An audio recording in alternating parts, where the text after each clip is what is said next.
say you're coming from a family and you have 4 children, right? And you get pregnant and you have the 5th one, but that's the straw that broke the camel's back, and now your entire family's homeless. But it doesn't mean that their life is worth any less, And though. also, Let him talk. My name is Gen, and I explore social and controversial issues through both sides. And I'll be moderating this middle ground episode of pro-life women versus pro-choice men. And the first prompt is, abortion allows men to avoid responsibility. Agreeers, please step forward. I think it absolutely does because, for example, the cost of a first trimester abortion, which is majority of abortions, they cost between $500 to $800, whereas if you're paying child support and you actually pay it, it's going to be about $5,000 each year. So like 18 years of someone's life is over $90,000. So I think that is a significant like financial responsibility, and it's way easier to just pay for a one-time abortion than to support the child their whole entire life. I think so many men too will just send a girl money and like go get it done. Like, yeah. So they don't have to worry about it. I don't like to think that all men are like pigs like that, but there's definitely men that brag about that all the time. You know? And also just men taking responsibility for birth control. Like, where is that male birth control pill? Men don't want to be parents. Let's have a vasectomy. Right now, I think it's 500,000 vasectomies a year, but then there's 930,000 abortions. So, like, we don't want abortion to be birth control. And again, laying that on the woman, like, oh well, you know, you go ahead and you have an abortion because I wasn't responsible. I'm Kirsten, and it's like no sex before marriage. And like for me, everyone knew, no, I'm not married and I have a kid, but I'm not going to cover that mistake I made that I should have already made for myself not to do that act. Just take responsibility for my actions, and now I live it, and I can use my story to encourage people instead of let's hide it away and cover things and like just put it away so no one knows. I love that you brought up like vasectomies and everything, because I'm like here for male birth care. Like when men are affected by issues, like that's when things change. I'm always of like this mind of like if men could actually get pregnant, like things would, just this whole conversation would actually be very different. I'm aware the majority of men suck. I'm aware of that. We're not great as a species. At least from my small little sample size of the 4 of us here, I know for a fact that if we were in that situation, it's not about the lack of, oh, okay, I'm getting rid of my financial responsibility to this child. I think it's both sides. I don't think that it's one specific gender that would feel the responsibility of having the child, caring for it. You know, we live in a day and age where stay-at-home dads get paternity leave too. So it's not this type of thing where we are forced to make women into mothers and keep them at home. And I think it's kind of demonizing to see it more as a man-woman thing, and only the men are getting the flack for that. At the end of the day, like we're talking about the responsibilities placed on obviously both parents, right? What we just need to remember is that there's so many responsibilities. I would argue more responsibilities that fall onto the woman. We're seeing a lot of single mothers more so than fathers. If men could get pregnant, you could walk to like a pharmacy and get an abortion with like a flu shot, like at the same time, same day, get like a little sticker too. Like that's the reality, I think. It's just for so much of history, these legislative decisions have been made exclusively by men. I think it's really important to now value and put a lot of emphasis on the perspectives of women who feel like this responsibility just isn't really being understood. I do think it's interesting though about what you said about legislators being men, because Roe v. Wade was decided by a majority male SCOTUS, but then Roe v. Wade actually had like, you know, not that many women, but more women than Roe v. Wade, so. Yeah, sure. You know, like men can be You mean Dobbs? Yeah, Dobbs, yes, I'm sorry, yeah. There's always this kind of notion that like women make this decision kind of lightly. So like saying like, oh yeah, men are gonna use this to kind of just, you know, skirt around their responsibilities. It's like, you know, it still is, or supposed to be the choice of the woman. It's not some decision that's just like, oh, okay, I got pregnant, oh shoot, let me just get an abortion. It's like this weighs on women so heavily, whether you are coming from the pro-choice or the pro-life side of things. Like this isn't something that, you know, a decision that anyone's making very lightly. I think we agree. Yeah. This is a very weighty decision, 100%. And women are impacted after too. My friend had an abortion when she was 19, still thinks about the baby to this day. So it's a very hard decision, I agree with you. How can 2 groups of people, both with good intentions, be this far apart on this issue? Chances are half of this group is reading news stories like this, while the other half are reading news stories like this. Both are based on real studies conducted by experts, but you can tell that there's some bias baked into them. I've personally lost a few relationships because of news bias, which is why I am so excited to tell you about Ground News, the sponsor of this video. Ground News shows you the bias behind every news story, so you can see the bigger picture. On Ground News, you can see how many sources are covering a story, which way they lean politically, and how reliable they are, all backed by ratings from independent news monitoring organizations. They summarize every story from different perspectives and let you compare headlines so you can see how their wording can change our takeaways. For example, overturning Roe versus Wade to save babies sounds a lot different than abortion bans raising annual birth rates. But the facts of the study are the same. Both of these stories appear in the Ground News blind spot feed, which highlights stories that are disproportionately covered by one side of the political spectrum, so you can step into someone else's media reality to understand where they're coming from. Click the link in the description and check out ground.news/Jubilee for less than $1 a month, or you can get 40% off the Vantage plan for unlimited access to the blind spot feed. Ground News is supported by subscribers, so signing up helps create a more transparent media environment for everyone. Thanks again to Ground News for sponsoring this video. Now let's get back into the conversation. Men can't tell women what to do with their bodies.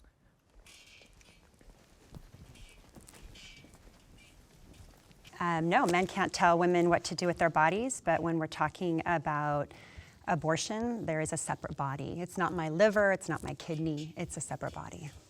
I would agree with that too. It's like a father should still have a say in like what the life of their child, if they want to keep it or not, because it's 50% their DNA as well. I was apprehensive to come forward because that's kind of used as men not to be able to say something about their child. And like you said, it's not the woman's body that's being hurt in the situation. So they don't have a right to tell women what to do with their bodies, but it's not their body that's being hurt. I think this is generally used in the context of like legislation, and it's used to reflect on how there are a lot of male legislators who may not particularly know like what it's like to go through pregnancy. Well, let's get more women as legislators. And the other thing is, if men can choose sex, I would hope they would be able to choose fatherhood too. I'll be honest, I have a 4-year-old daughter, and when me and my wife found out she was pregnant, we did, consider an abortion. We were very young. We were just going out to college. We had our whole lives ahead of us. If I'm going to become a father, I want to be able to be the best father. And luckily in our situation, we have some familial support. We have housing if need be. We're very driven. We're going to college. We have jobs. But I left it to her because she is assuming all the risk. I think the male should be, at least in my personal opinion, informed, but I don't think there should be a statute that says, men have to be informed, because obviously there are circumstances where rape, incest, or just weird circumstances where probably they don't think they need to be informed. I think that's interesting because I also have a 4-year-old son, and I got pregnant when I was 18, so it was like the same kind of situation. I was a senior in high school. I had offers to go run track Division I. And I always would choose life, and everyone said, you're ruining your life, why would you do that, But for me, like I always knew, this is a life. That risk happened to me, and like I knew the consequences of it. So when I decided I'm keeping it, and I even ran track for 3 months while I was pregnant and just didn't tell my school, and broke 2 school records while I was pregnant, and even don't let other people tell me what I can accomplish because I had a baby young. Your story can exist still within the confines of pro-choice because it's not preventing you from making that choice yourself. We're still just advocating for women that aren't necessarily able to have the same powerful story that you do, because they aren't of the same means to make a different decision. What is your connection to abortion, if you don't mind me asking? Yeah, my personal story, I was adopted. It's funny, when this comes up, people always question, you were adopted. Why are you pro-choice? If your mother had made a different decision, you wouldn't be here. I was adopted by an upper middle class Black family, which, especially when I was born, was not very common, still isn't very common. You're adopting children that look like you most commonly. Normally people that can kind of afford that range are probably white, so the children of color are left behind. Fortunately, I was able to avoid that, but I am very cognizant that that's not the case for everyone else. My friend Brandon, he was also adopted. I'm so thankful that your mother chose life and that you had a great family. He unfortunately didn't. He works in the pro-life space and he shares a story all the time, but he suffered a lot of abuse and now he's a pro-life advocate. But he always says, isn't that baby's life worth living still? Isn't it worth protecting still, even if it doesn't have the best circumstances? Because if we kind of take that route, then the kids who are less fortunate in terms of finances and babies of color, they're going to suffer the most from allowing abortion. I love that perspective too. I think that hang on. I can say something. Yes, you go first, sorry. How amazing is your birth mom? I mean, that she would do that and give you life. I think when people are against abortion, we want to encourage people and support that and fix all the institutional problems that you guys have brought up that are real. We don't want women to have to feel that that's their only choice. I don't think what we say about people's bodies is gender specific. I think men and women can both say things about each other. You mentioned a good point about legislators, right? I used to work in politics. It's interesting to see the people that make decisions, not just about women's bodies, right? They make decisions about the roads that we drive on, the food that we eat, or the quality of the air that we breathe, and they don't know what they're talking about, both men and women.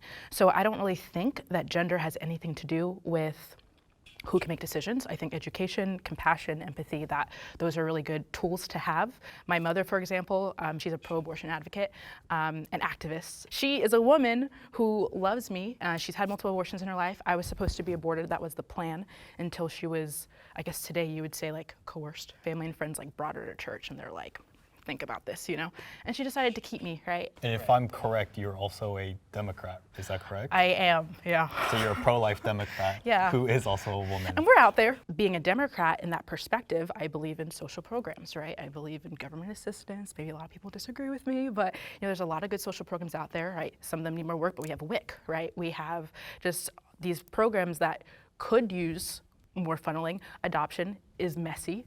I think it's just really interesting, right? Because a lot of pro-lifers tend to be a little conservative, but part of empathy is being able to understand other people and their situations, or at least acknowledging when you may not understand. What it means to be a woman, what it means to go through pregnancy. Like this whole prompt, right, is about whether or not men really, I think, understand that, and whether or not their opinion has this value or a heightened value when they don't understand. I wanted to go back on what you said about not being for social programs. I'm definitely for social programs. Nice.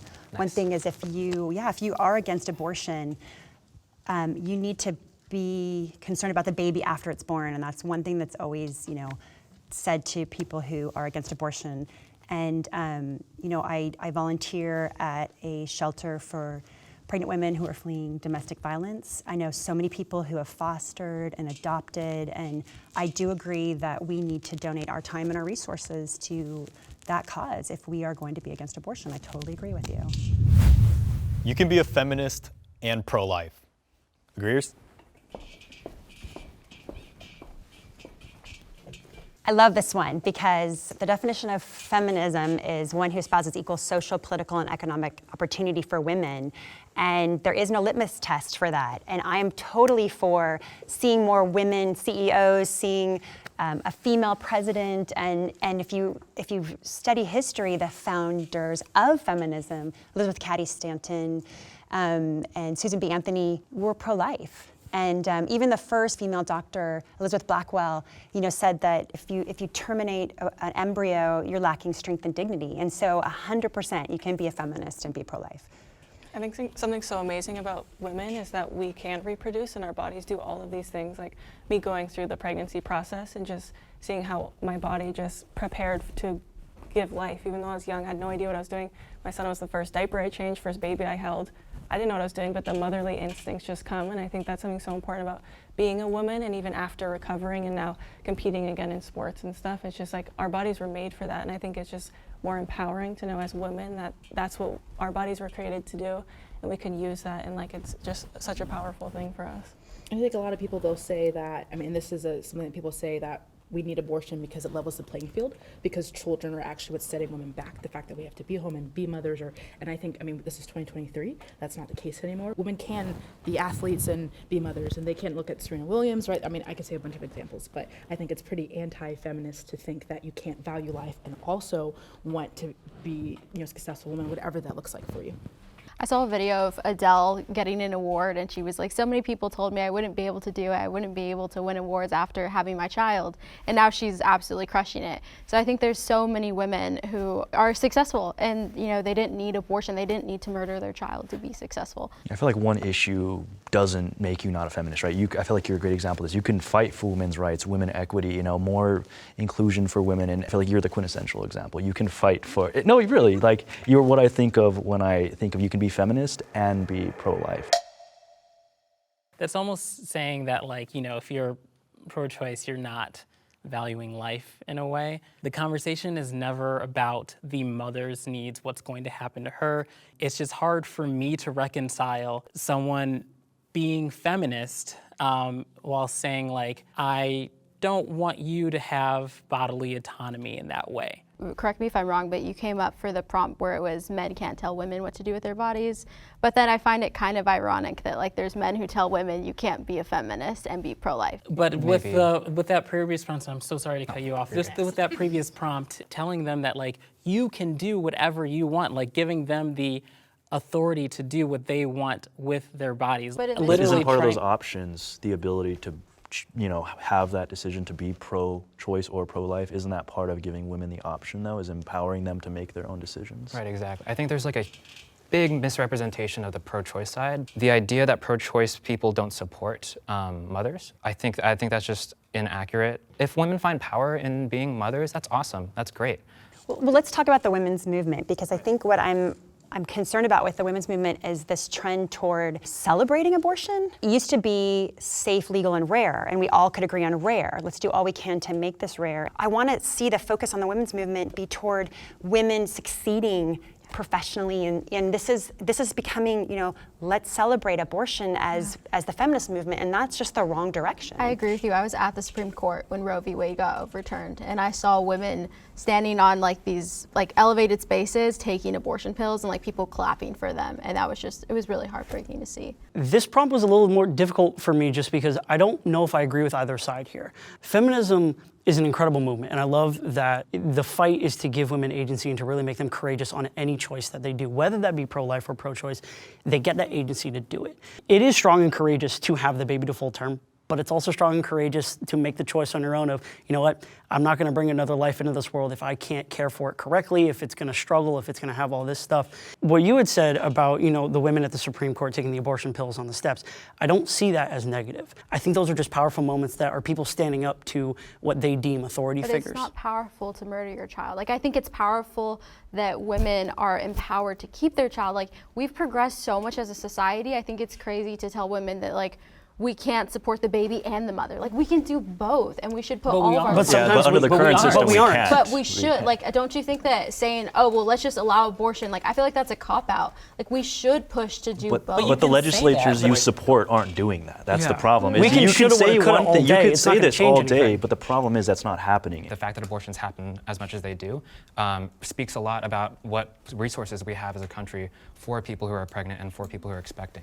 But I think when they I think we are when they agreeing on that, though. Yeah, We're sure. agreeing on that. When people are celebrating stuff like abortion access, what they're celebrating is not the fact that abortions happen, they're celebrating the fact that they now have the agency to make that choice. That's not necessarily true, though, because like there's so many TikToks, and I'm sure we've all seen them, of like women making abortion cakes and like literally throwing party. Like, that's not majority of Americans. I fully acknowledge that. But to say that people don't do that is not fully true. But they're extremists on both sides. I So it's agree, like, yeah, you know, I agree. it's never Yeah. good to like give the examples Yeah. of the Yeah. extreme. Abortion rights are basic human rights. Agreeers? I mean, that is the foundation of this ideal, right? Like, being pro-choice means that you should have the legal right to go and to be able to get the basic human right, as if you are in a domestic abusive relationship, if you know that the baby is going to be born with health defects, things of that nature, it should be a basic human right to have the opportunity to, I guess, allow that child to not be born into less than optimal circumstances. It comes from our Constitution. I think abortion was rightfully inferred from that liberty interest for women. When it was overturned, I think that puts a lot of other rights that come from that interpretation of liberty at issue. I mean, obviously there was a dissent where they said that, but again, I think since it comes from the Constitution, is interpreted from liberty, it's a fundamental aspect of the United States. It's freedom. I think a lot of people, when they come to the pro-life issue, they ground themselves in like their own personal moral views on what a life is and what counts as a life worth protecting. And a lot of that comes from religion, right? We see a lot of Christians in the United States, other religious groups as well. They see, I guess, nothing wrong with the government coming in and mandating what your moral sets of values are. I want to talk about what Nick said, how not allow a child to enter into a not optimal situation. And I don't understand our society's obsession with perfection. My story is that when I was 18 weeks pregnant with identical twins, they were diagnosed with something called twin-to-twin transfer syndrome. Baby B had limited amnio. She was shrink wrapped. She had no visible bladder. And my OB said, you need to terminate. I was strong enough to try to find a different path and a different course of treatment, and my daughters are now juniors at UCSB. They got an econ major and a bio major, and they're gonna be strong women and trailblaze. And so we also need to just be super careful with becoming a society that says who is allowed to live and who is allowed to die. I also want to talk about, when you brought up faith, there are a lot of atheists who are against abortion. One of the most famous atheists is Christopher Hitchens, and he wrote an article, a left-wing atheist's case against abortion. We are 152 million in America who think that abortion is wrong. Along We're with, diverse. Religion, I'm Christian and I live my whole life to honor God. As soon as an egg is fertilized by sperm, it creates its own cells, its own DNA, so it's its own individual thing. So it's not just religion for me, it's also the scientific behind it. And even if it might have a health issue or something, if a 2-year-old has Down syndrome, no one would say kill that child now, because so there's a separation from in the womb, out of the womb, because it's with time it's going to become I think there is an important difference though between a fetus and a fully developed baby. We have laws against infanticide for a reason. I get you guys believe that it starts at conception, but I don't think that belief should be put onto everyone else who may not subscribe to that belief as well. Obviously it's human. I'm not going to be disrespectful to that. I think there's a difference, a fundamental difference. When is someone allowed rights then? Like, in your perspective, when is someone granted the right to life? I think Casey had it correct, the viability issue, that kind of clarified what Roe didn't, regarding the issue of, well, when could we regulate? I think that's why I like Roe. The voters can decide where to draw the line of viability. Okay, but what do we do about New York, where there's unrestricted abortion up to 24 weeks, and Curtis Means was a baby who was born at 21 weeks, 1 day. He's in the Guinness Book of World Records, and there's unrestricted abortion in New York. And in fact, New York celebrated by taking the Freedom Tower and making it pink. So then what do you do with that? It's up to the voters. That is their state. But don't you think that that's kind of problematic to say, oh, well, that's murder in this state, but that's not murder in another state? If that's the case, then we're killing thousands, millions of babies in one state and allowing another set to live solely because of their geography. Like, that just seems like a form of discrimination. But that is a result of the Dobbs decision, which struck down Roe v. Wade, which had a federal legislation that the majority of the country agreed that should have been the standard for when an abortion is just because the majority of people believe something doesn't mean that it's good, though. A lot of times in history, we've seen the majority of people believe in something that was really bad, but that doesn't mean that it's okay. Obviously, when we look at slavery, we know that that was terrible. We wouldn't want majoritarian rule. We honor people's ability to sort of make these decisions for themselves. You mentioned slavery. We know this is wrong now, but back then people also knew that it was wrong. There were people back in the times of slavery that fought against it. So slaves weren't seen as people, therefore slavery is okay. You could be a good Christian, plantation owner with slaves because we weren't people. No matter the situation of what's happening in current society, in abortion, and people use all these flowery terms for it, but it's ending a life. That's what it is. Abortion, termination of a pregnancy is medical care in a lot of situations. These states now can actually force them to bring a child to term that could potentially kill them or put them in a terrible emotional and financial deficit that they otherwise would have had the choice to get out of. There is a woman that she gave the recommendation that she did need to terminate the pregnancy because I can't remember how many weeks, somewhere around 20 weeks. If she were to bring this child to term, it would likely kill her. She would have to leave Is and it go to her life Chicago. is at? I'm sorry, but her life is at jeopardy, correct? Her life is probably at jeopardy. So And there's no law in any state that prohibits saving the mother's life. The mother's life Correct. is always prioritized Well, under actually, the law. I would like to say something about that because I do think those situations matter, but those are the vast minority of abortions that are happening. So that's my issue with it. Abortion is murder. I think the debate here kind of starts with when people decide that it's a life, and like as soon as, when a baby's conceived, that's when life starts because of its own DNA. It will become a human, it will become just like us, and all it takes is the time and like nurture. They stop the heart of the fetus. They have to dismember the fetus. They stop, the pills stop giving nutrients to the fetus. So obviously you're killing something. Maybe there's a debate because murder implies like, malicious intent, but regardless, it was a life and the abortion is what stopped that life. There's Justice for the Five. There was a few babies, 5 babies that were found that were 3rd trimester aborted. Not to be graphic, but pieces of their heads were missing, their limbs. These are human beings, and if we want to say logically consistent, then if a life starts at conception, then it is murder to kill it.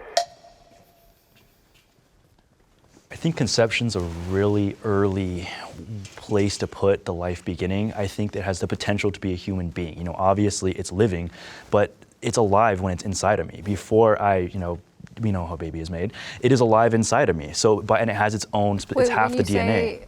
So are you saying the same thing as, like an egg is the same thing as a fetus? No. I'm not saying. Obviously, when it fertilizes, it's different. Yeah. But where does the DNA come from? It comes from both individuals when they meet, right? But on its own, it will never develop into. It's an a human alive being. cell. It's a cell. It's alive. But it will never develop. Like on its own, like an egg cannot just, without it being fertilized, it cannot just develop into a human. Yes. Well, like, didn't we just at establish that embryos don't develop on their own? Like they need the nutrients of the mother. These are environmental conditions that they need to develop, right? But I think you're. Like, the scientific consensus is that at fertilization, the DNA will never be reproduced. So like it'll still be its own distinct DNA versus like a sperm, like it can die off. It needs the egg. Then what about like identical twins? I have identical twins.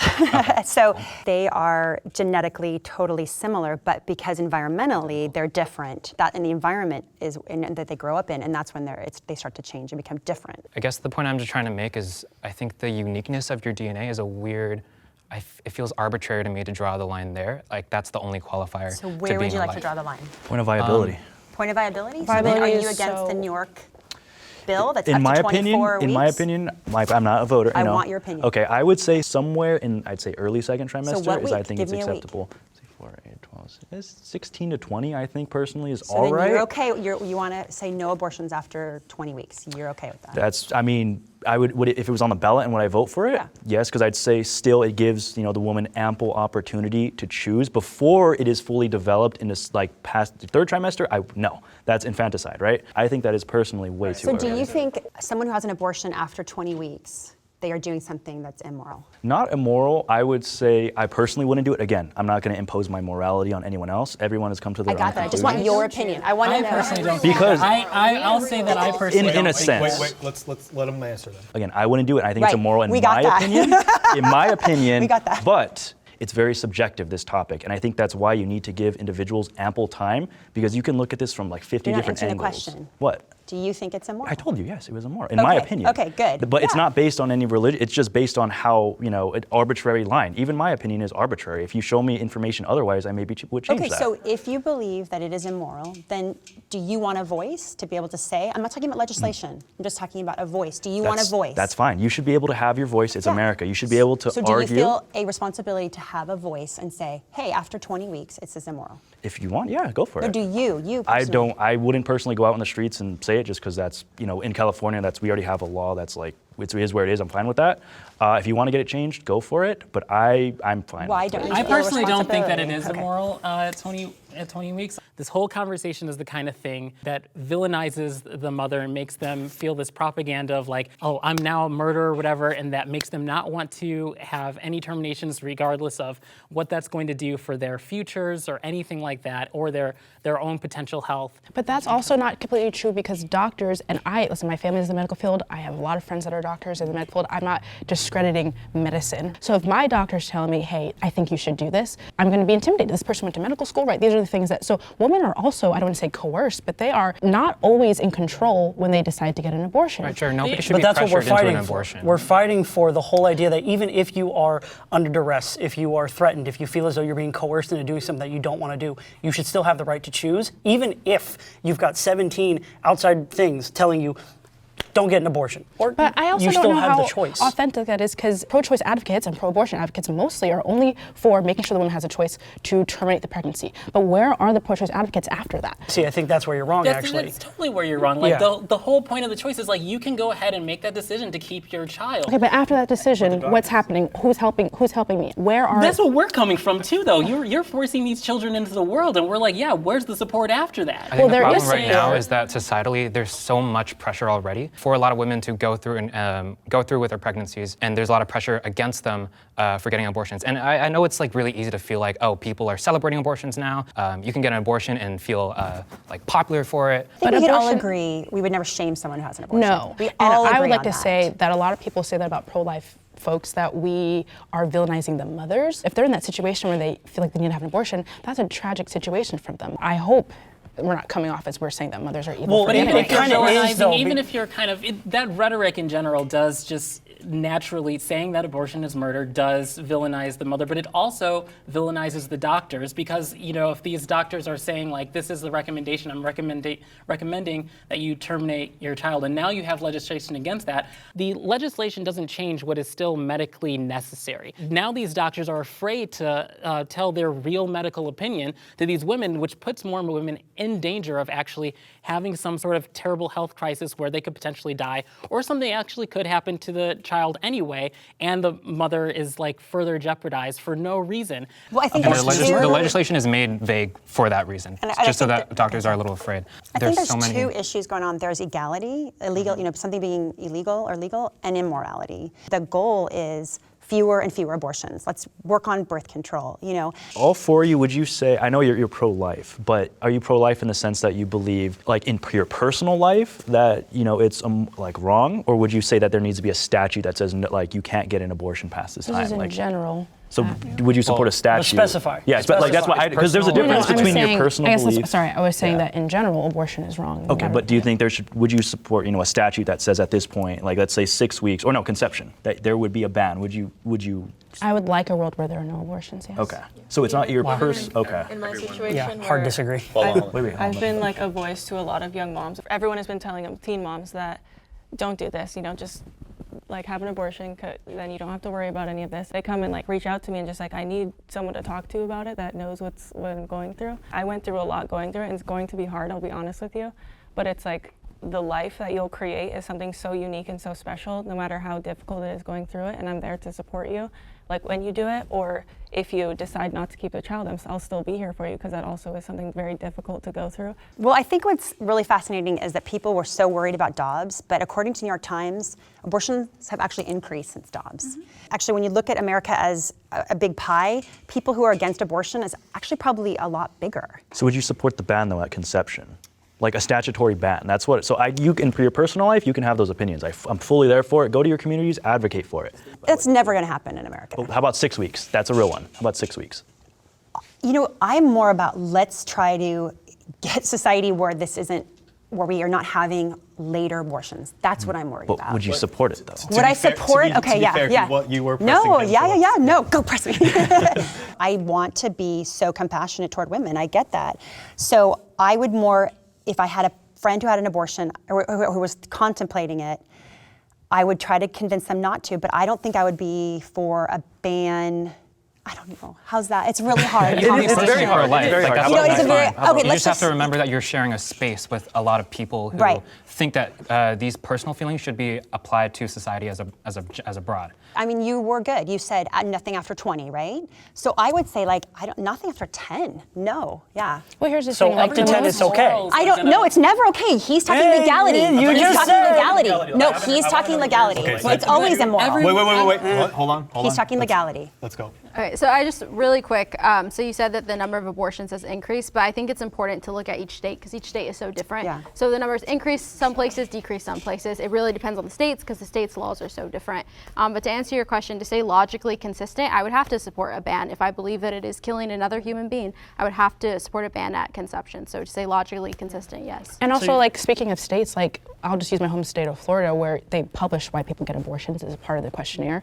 If, like, last year, there were like 78,000 abortions. Less than like 5,000 of those abortions were for health of the mother, rape, incest, all the things that we're talking about. Most of the abortions were because of elective reasons. Abortion doesn't get someone out of domestic violence. It doesn't get them out of depression. It doesn't get them out of their situation. So it's help them in their situation so that they could feel, okay, I am able to have this child because I have a support system. But it gives them a lifeline. It gives them a lifeline. Hold on. Are not invalid. Like, you know, we're No, they're acting not like invalid. No, they matter. They do. Really matter. Like, these are things that like can completely destroy your life. You say you're coming from a family and you have 4 children, right? And you get pregnant and you have the 5th one, but that's the straw that broke the camel's back, and now your entire family's homeless because you can't afford to support them. But it doesn't mean that their life is worth any less. And though. also- I'm not saying that their life. deserves I'm a not chance saying to that live. but I'm not saying that. I'm saying that like you're still ruining the lives of the entire family, and you're saying that like, Because it's you just allow because it's an someone to live? elective. Just because it's an elective instead of like. Then they're it's one sickness life-threatening. away. Oh, sorry, you're ending. Sorry.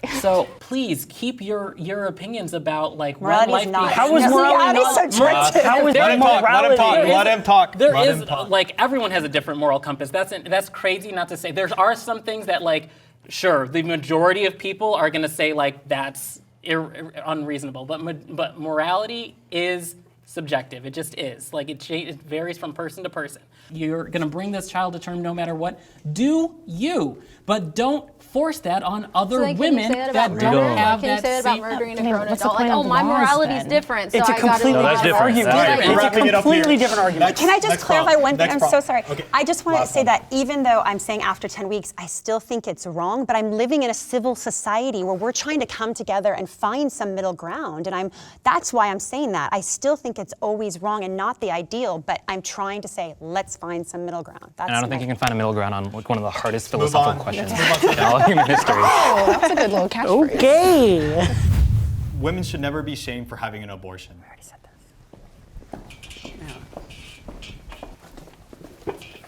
this. God, I'm so proud of us. We all agree on one thing. I'm No, so we agree proud. on a bunch of things. That's not right. This is what happens when we You agree. agree. The dark times. They agree. I think it's pretty simple. Like, no one should be shamed for it because it's already something difficult to go through. No matter like what you decide, it's a difficult situation. So putting shame on someone just doesn't help at all. Yeah. I think also it's a personal journey that someone goes through. So if I'm saying life always matters, I don't believe in abortion, then somebody could take that as being like, I'm bad because I had an abortion, right? So I can totally understand why people could think that, but I think that having an abortion was just a choice that was made that I wish didn't happen, but it's okay. I feel for the women that get shamed for doing what they have to do, right? Whether it's a medical reason, whether it's an elective reason, doesn't matter what reason it is. I feel for them because if they're getting multiple pieces of their life, whether it be family, whether it be friends, whether it be outside sources that are shaming them for what they have to do in their mind or what they want to do, that's not a world that I would want to live in realistically. It's rough, dude, and we live in California. If we were in Arkansas or Mississippi, like all of us would be standing over there. Like none of us would I be lived here. in Texas for a year, and I was actually shocked at how civil people were. So, because I also thought that, because I'm from LA. Okay, So, sure, my bad. Well, and I But- will give a perspective of, because my in-laws are in Indiana, right? So I'll just speak from the Christian perspective. Like Christians Okay. are supposed to be compassionate, right? We're supposed to be Christ-like. So if you have had an abortion, or if you are thinking about abortion and you were to walk into, I'll say that most Christian spaces, I'm not going to speak for all of them, there's some bad ones out there, right? Then we're going to meet you with love, and we're going to offer to pray for you and give you whatever you need, but we don't want a person to feel rejected because of that. I think there's redemption too. Like that's the whole point of like the Christian faith, the gospel is like redemption. Like I have friends who did have an abortion, they were pressured into it, and now they have 3 kids, or now they're married, you know, and they mourn their loss, but they're so joyful that they have children. You know, Hold that against them. I'm just really thankful that all of us did agree on this because I have a friend and she told me that it was okay for me to share this story. I mean, she was in grad school, married, had a child, and she was sexually assaulted. She ended up getting pregnant. She didn't even admit to her husband that she had been assaulted because she felt this shame. And then once she found out she was pregnant, she had to make this very difficult decision to have an abortion. She lives in a red state, so if this were, now, she could have been in a situation where she wouldn't have been able to make that choice. She told me, at least, that she doesn't know that she would still be here. She feels like she probably would have taken her own life. There is so much pressure and shame put on in society sometimes for this is just not fair. And so it's just really nice to, see people on the other side of the aisle that still understand that, like, you shouldn't be shamed even if you do disagree. Is there nuance when it comes to those sorts of instances? I always just think that the child is not responsible for the bad actions of their parents. Like, if someone is sexually assaulted, the child isn't responsible for those horrible things, and I think it still has value. Its life still has value and can become good, or they go through a hard life. I think their life is still valuable no matter the situation of when they were conceived. And one act of violence doesn't fix the other act of violence. Like, that woman needs healing, needs therapy, needs support, and I think that needs to be presented But first. what if the abortion is the way that she finds that healing? Because personally, if it was in my position and I got sexually assaulted and I got pregnant from that, there's no physical way that me as a person will be able to bring that baby to full term and deliver it, knowing that that is always going to be a reminder of one of the most traumatic experiences in my life. Well, especially considering my friend, she legitimately contemplated suicide. Like, seriously, she at the time still had a husband and a child. The psychological trauma that puts on someone, it's already so difficult. I can't imagine, because I haven't been sexually assaulted. And so many women go through it, which is insane in of itself. Can we talk about tougher penalties for rapists? Like, what about chemical castration? We will or always something? agree on that. Yeah, let's do that. Let's do that. And then we don't have to worry about them doing. Yeah, That's a no-brainer. Absolutely disgusting. Any other thoughts? Well, I just want to say that abortion is the end of a lot of other problems. There's a lot of things before then, so I would love if, for us as a society, focus on providing a better life for everyone. I would want to say, if anyone's watching this and needs resources, let them live. We'll pay your rent, we'll pay your medical bills. Please just shoot one of us a message and we'll connect you with the financial resources to help you. Inform people. These type of conversations are hard, obviously, and we know that, but they're important. It's not the kind of thing where you can just sit around and not talk about the hard topics, because at the end of the day, the hard topics are the things that are going to continue us as a human species and make us better and help each other kind of understand people more. That concludes our episode of pro-life women versus pro-choice men. If you guys want to hug it out, shake it out. Oh, you're so nice to meet you. You're like my favorite. You're great. Nice to meet you guys. You have so many good words. It's nice to meet you. Oh, you're so smart.